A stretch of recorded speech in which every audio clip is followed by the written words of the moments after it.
Bonjour, ici Olivier Clémence et aujourd'hui nous allons voir comment faire en sorte que le contenu que vous mettez dans vos pop-up s'adapte aux dimensions de votre pop-up.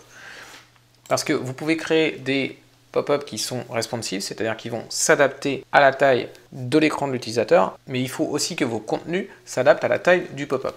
Donc comment on va faire ça? Eh bien, on va déjà commencer par créer un pop-up responsive et après je vais vous montrer comment faire en sorte que votre contenu s'adapte également à la taille du pop-up.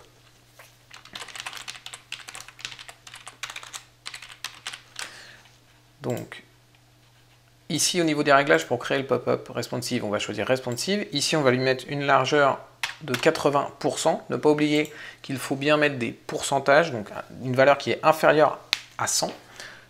Ici, on va mettre 0, ce qui fait que, comme c'est expliqué ici, en fait, si on met 0, la hauteur va s'adapter automatiquement. Elle ne sera pas fixée à un pourcentage prédéfini. La date de début, on va mettre une date de début et une date de fin de manière à ce que le pop-up s'affiche. Durée de cookie, on va mettre 0 pour qu'il s'affiche tout le temps. Temps d'affichage, on va mettre 0 pour qu'il s'affiche tout de suite. Et temps de fermeture, on va mettre 0 pour qu'il ne se ferme jamais. Ici, on va faire en sorte que ça s'affiche sur toutes les pages et on va rajouter l'image qu'on veut mettre dedans. Donc je vais mettre une image.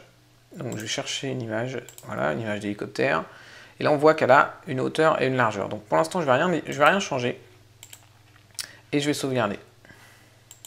Je vais aller voir sur ma boutique ce que ça donne. Et donc, on voit que mon image, elle est un peu trop courte. Et si en plus, je redimensionne mon écran, donc je vais vous montrer ça tout de suite avec une fonctionnalité de Google Chrome qui nous permet de redimensionner notre site directement comme ça. On voit que voilà, on a de moins en moins de notre photo parce qu'elle elle ne se réduit pas, donc en fait, elle disparaît tout simplement. Donc comment on va corriger ce problème-là? Eh bien, on va retourner dans notre pop-up, on va le modifier. Et ici, vous cliquez sur l'icône code source. Et là, vous avez le code de votre image. Et vous enlevez le wide et le height. Et vous mettez style égale wide, 100%. Et vous ne mettez pas de hauteur. On met juste la largeur. On lui demande de prendre toute la largeur du pop-up. On clique sur OK. On clique ensuite sur sauvegarder.